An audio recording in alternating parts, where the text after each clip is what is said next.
city of Aachen was taken by the 1st United States Army on 21st October 1944, after a battle that raged for nearly 6 weeks. Out of this heap of rubble, the 1st Army would fashion its base for the next major Allied offensive. This was Aachen the day after its fall. The job of rehabilitation would not be easy. The chief rail station would have to be repaired. The electric power plant was out of operation, as well as the natural gas facilities. The military government section went to work, establishing order, restoring communications. The telephone system, for example, was salvaged when a former official of the company disclosed the hiding place of the city's telephone diagrams. Another problem for the AMG, food for the local population, was partially solved when hidden staples were discovered and hauled to a refugee camp outside the city limits. German civilians were pressed into service for this and other tasks. Soon Aachen was so well restored that refugees from the nearby internment camp were allowed to return to their homes in the city. This suburb of Aachen then became a rest center for the men of the 3rd Armored Division, where they had their first chance to relax since D-Day. A meal like this, for men long accustomed to cold fare, was a source of genuine pleasure. All up and down the line, rest centers were established throughout the 1st Army's area, stretching from Aachen to the southern tip of Luxembourg. At these, the men found relief after their drive across France and Belgium, and gathered the breath needed for their next offensive. Meanwhile, at the front, local actions characterized the pre-offensive period, in the south and in the north. Along the German border, while we were attacking an observation post, the distant church steeple, German mortars hidden nearby tried to knock out our battery, which continued to fire, making its mark. In the center of the 1st Army front, a local operation was being prepared at this time to precede the main drive. Although the attempt failed temporarily, the orders were to break out of the Huertgen Forest and attack toward the Roer River and the Cologne Plain beyond. The 28th Division was assigned the task. It was to launch a 3-pronged drive toward fortified towns controlling key roadways. In preparation for the attack, miles of roads had to be built through the heavily wooded area where the division had previously been pinned down. This section, near Aachen, begun late in October, was by the first week in November carrying American military traffic to and from the front. In other parts of the forest, another kind of preparation was underway: protection against the cold. Bivouacked close to the front, the men attended to last-minute details and took care of personal needs. The preliminary drive was launched on the morning of 2nd November, as men of the 28th Division, cautious, alert, moved through the woods which were alive with Germans. In the initial push toward Schmidt, our men fought steadily on, against an enemy that was unseen but ever present. The same morning, another regiment opened its attack in the center of the drive, directing its fire toward Vossenach.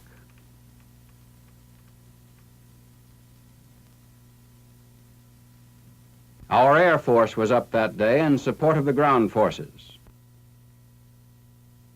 The 3rd Spearhead, meanwhile, moved off as planned on the northern flank of the drive in the direction of Huertgen village.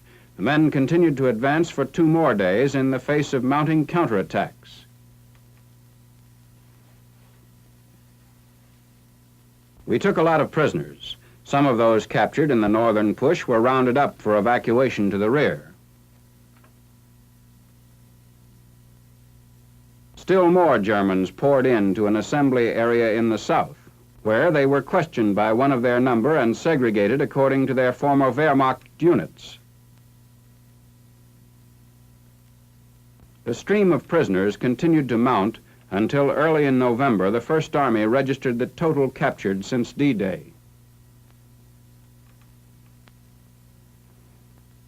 Units of the 28th Division continued their action in the Huertgen Forest against opposition so stiff as to make advance impossible. We held our ground with light artillery and anti-tank guns.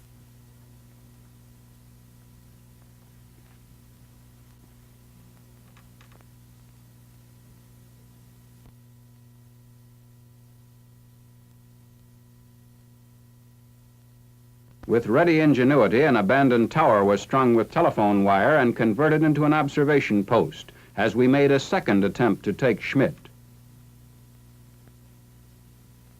From here, the order to fire was transmitted to our tanks hidden in the woods below.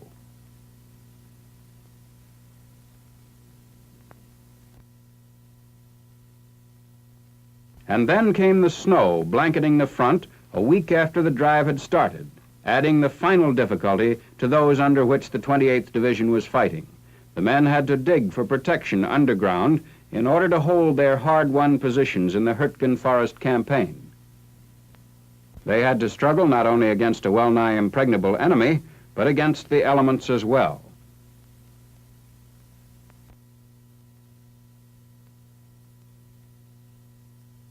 In view of the unfavorable circumstances, Major General Leonard T. Giroux, commander of the 5th Corps, ordered on 9th November that the preliminary operation in Huertgen Forest be called off. Guns were cleaned, oiled, and covered as the campaign drew to a temporary close. To meet the needs of swelling numbers of Allied troops on the march into Germany, the First Army opened a supply depot in Liège. This was designed to be the largest of its kind in the European theater of operations. It was only a part of the extensive preparations being made for the main drive. Anticipating the demands of the coming offensive, signal and communication facilities also were expanded, from rear areas forward. New transmission equipment of various kinds was received, installed, and put in use. Protected against air attack, the Hadir Steel Works at Differdange, Luxembourg, taken over by the Supreme Command a month earlier, were providing the First Army with another essential need: heavy steel for construction and repair. The plant was run by the United States Corps of Engineers, who checked the finished beams before shipment to the front. Lumber, too, was needed. Sawmills in Luxembourg and in Germany were taken over and run by our engineers. Board planking like that used on the Huertgen Forest roads was produced at this mill to build the roads that would lead us to Berlin. We had to repair and sometimes rebuild the bridges destroyed in the Battle of Belgium so that materiel could be rolled forward over the network of rivers. One of the bridges over the Meuse was restored so that again traffic might flow. Special equipment for our armored vehicles. A new type track connector was installed to better grip the mud under the tread of the 3rd Armored Division. A method of coping with Siegfried Line fortifications was devised. Our men found that the Dragon's Teeth could be effectively buried with the help of a tank dozer and some mud. Worn vehicles, which had already seen heavy duty in earlier campaigns, were being reconditioned to perform their part in the new offensive. The same snowfall which had halted operations in the Huertgen Forest campaign augmented the problems of preparation and supply. Behind the lines, the tempo was accelerated as truck convoys rolled eastward in a continuous stream, building up a vast accumulation of food and equipment as the hour for attack approached. On 16 November, the First Army struck to clear the area to the Ruhr in the direction of the Cologne Plain. The main effort of the First Army's drive would be borne by 3 divisions of the 7th Corps. They would move north of the forest and along the superhighway from Aachen toward Duren. This part of the operation would be carried out in 2 parallel drives. The 1st Infantry and 3rd Armored Divisions would thrust eastward through Mausbach, while the 104th Division would push north after clearing Stolberg. The morning of the attack, on the outskirts of Aachen, barrage balloons manned by the British were floated eastward to mark the line of enemy positions to be bombed. This was the first time that barrage balloons were used for this purpose. Later that morning, our planes came over, bombers and fighter bombers, British and American. They softened up the tough road that the 1st and 9th Armies would follow in their joint attack to the Ruhr. Our strategic bombers struck the key city of Duren, straddling the Roer River. Duren had been converted into a strong point by the German High Command to compensate for the loss of Aachen. The civilian population had been evacuated. The buildings were forts, storehouses, and billets. No advance to the Ruhr or beyond it was possible without the neutralization of Duren.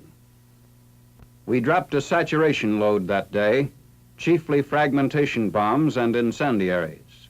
They set huge fires, the smoke from which was visible for miles.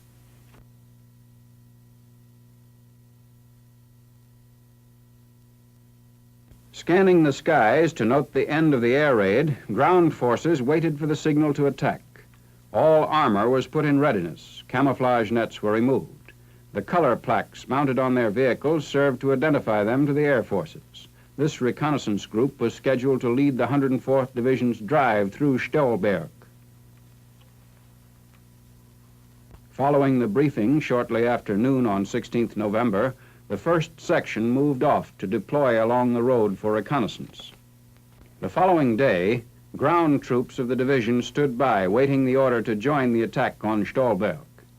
They advanced along a forest trail in a flanking movement, designed to relieve pressure on two of our battalions which had been pinned down inside the forest.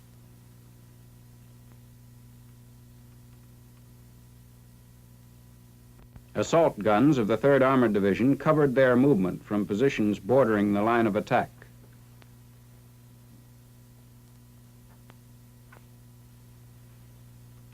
The result of German counterfire. One of our battalion command posts near Stolberg was completely knocked out by a direct artillery hit. Several American soldiers were wounded.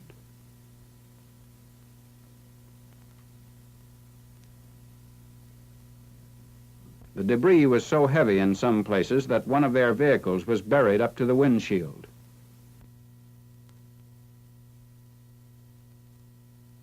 German townsfolk were injured by their own guns. This woman and other civilians received first aid from our medics.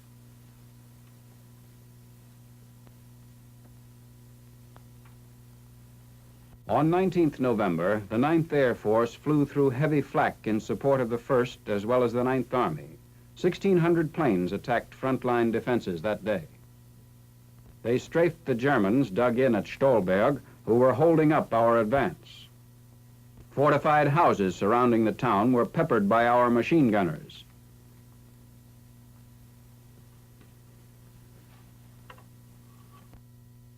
And they were being hit by heavy guns like this M12, which could be speedily maneuvered under its own propulsion.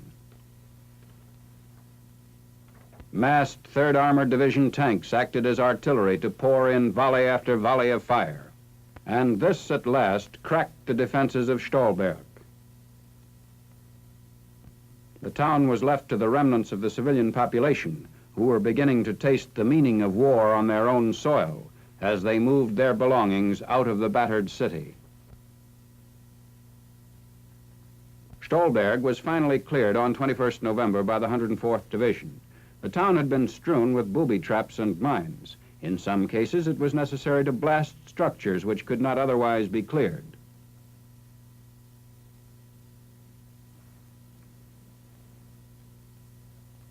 Two weeks later, the American flag flew over the city. While some units were busy cleaning up Stolberg, others had pushed north to enter Eschweiler on 20th November. This was the largest German city between Aachen and Duren. Quiet on the exterior, the city was alive with snipers. Mopping up began at once and continued for 2 days. Prisoners ferreted out of their hiding places were gathered into the net.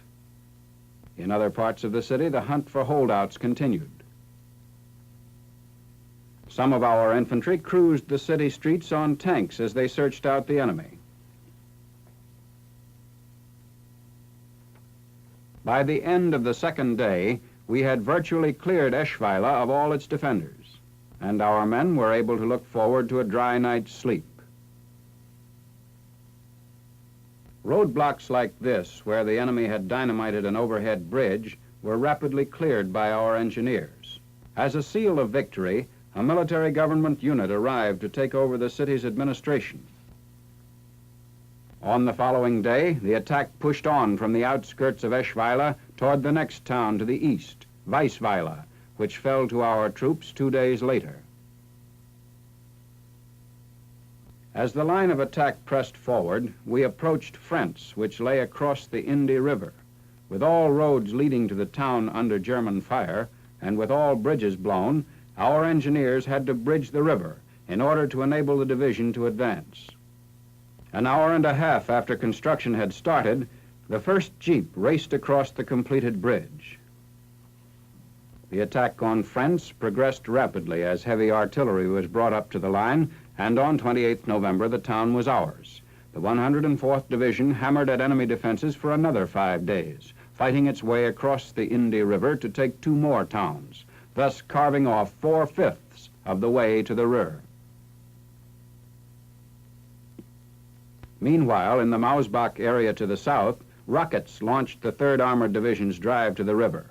They blasted the opening wedge for this attack that would move eastward in a parallel line. This was the first time that rockets of this kind were used by the First Army. 75 launchers loosened 600 projectiles in a single volley. In the first 30 minutes of the attack, they fired 1,800 rockets. Immediately following the barrage, a task force covered by our tanks moved out from Mausbach toward Gresenich, their first objective. German guns got the range on the column and knocked out one of our vehicles.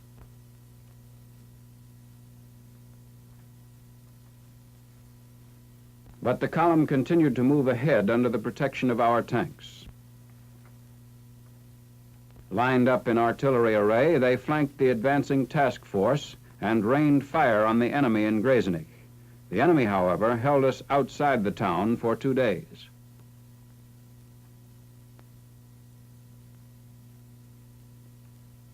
It was essential to keep a constant stream of armor moving up and forward. While some elements were struggling to advance, new units were brought up to the line.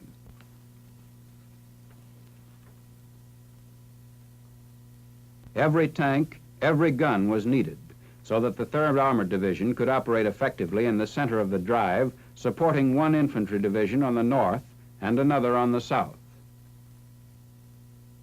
Men were needed too. Troops of the 1st Infantry Division were moving up through the forest near Aachen to break the enemy defense lines, separating us from the Ruhr. They were on their way to Gresenich. Using a ruined factory as an observation post, the attack was renewed. From this vantage point, we could shell and hit the Germans entrenched inside the town. From the edges of the forest, our men moved forward to exploit the work of the artillery units. Continuing to advance until late that day, they finally captured Gresenich on 19th November. Following up the advantage, our armor pressed forward, opening another strongly defended town. During one phase of the operation, some of our tanks had to move out over the open fields, where the tanks themselves were the only cover for our infantry. German counterfire was strong and accurate, hitting the lead tank and wounding its commander.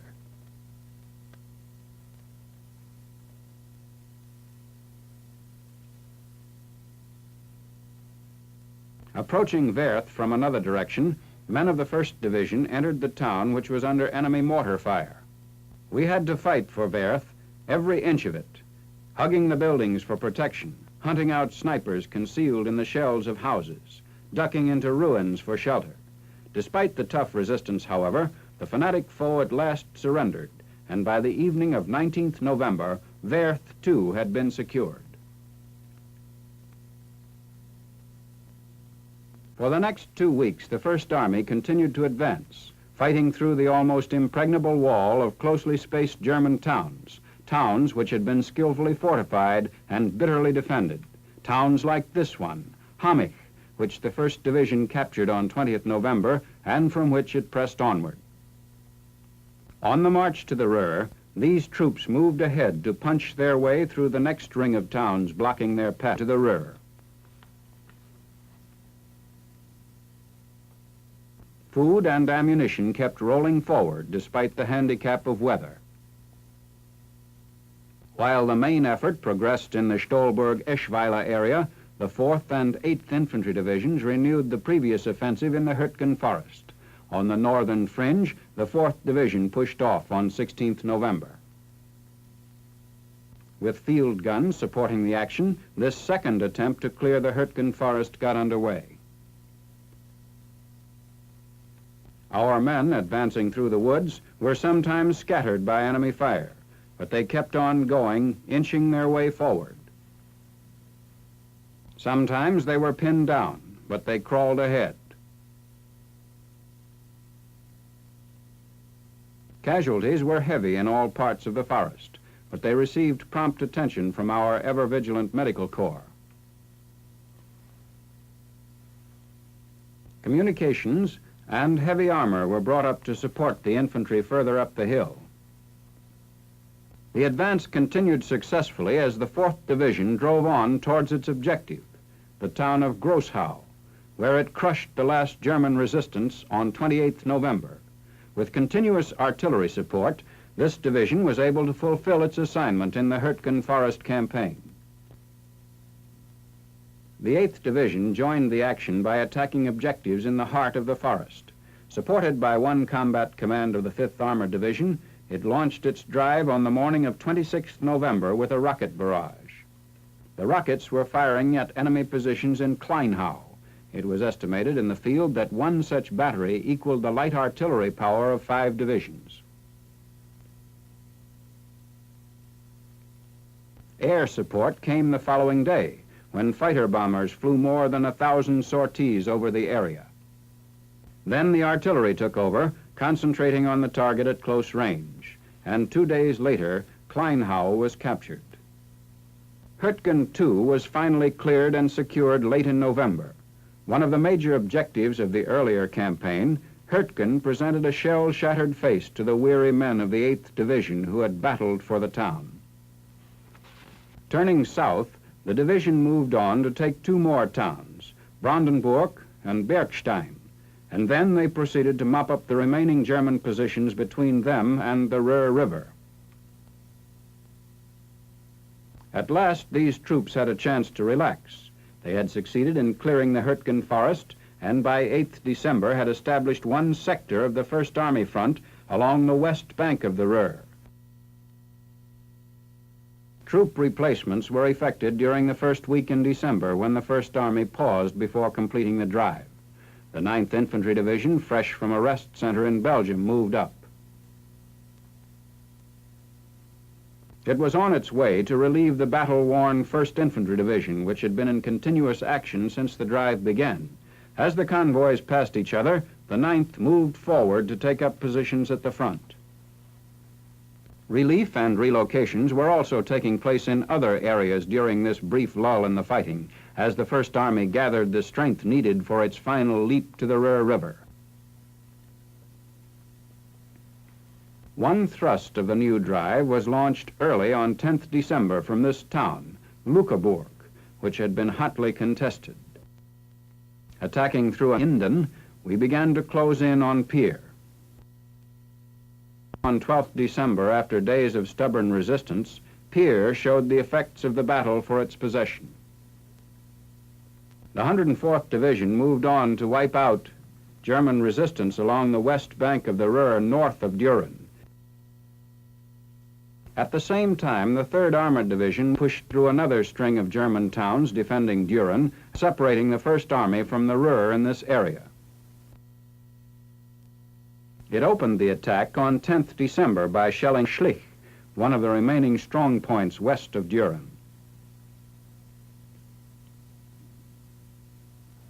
Men of the newly arrived 9th Infantry Division went into action in close coordination with the 3rd Armored Division.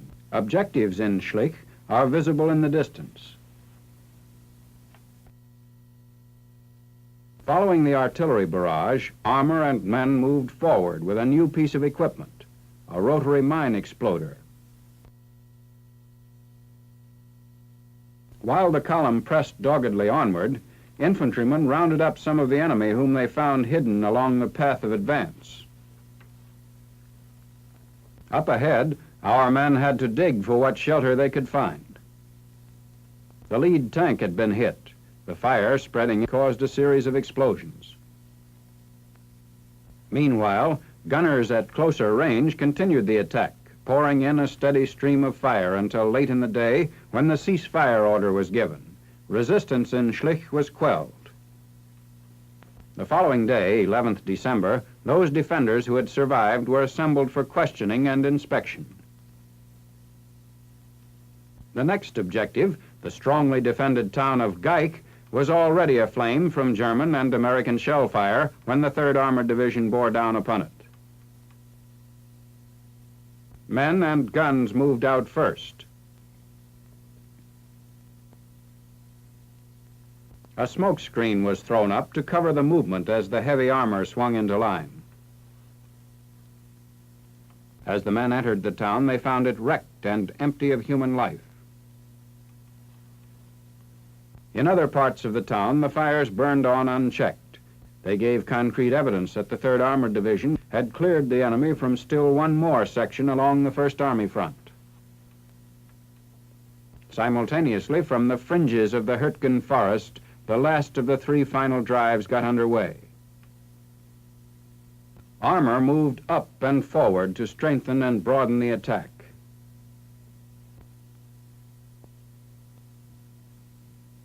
Infantry of the 83rd Division, recently brought up to the line, were marching toward the last objective in this campaign, a suburb of Duren.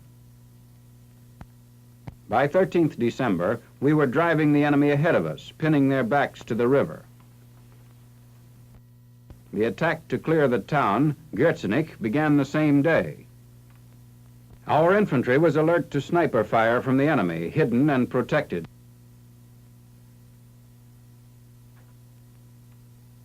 In some parts of the town, resistance was so great that it was necessary to blast the Germans out of concealment and to hunt them out individually, both inside the city and on the outskirts. Among those taken prisoner were a number of women who had been collaborating with German soldiers. As our men rounded up the remnants of the fanatic forces defending the Ruhr, they were bringing to a successful finish the tough campaign launched a month earlier from Aachen.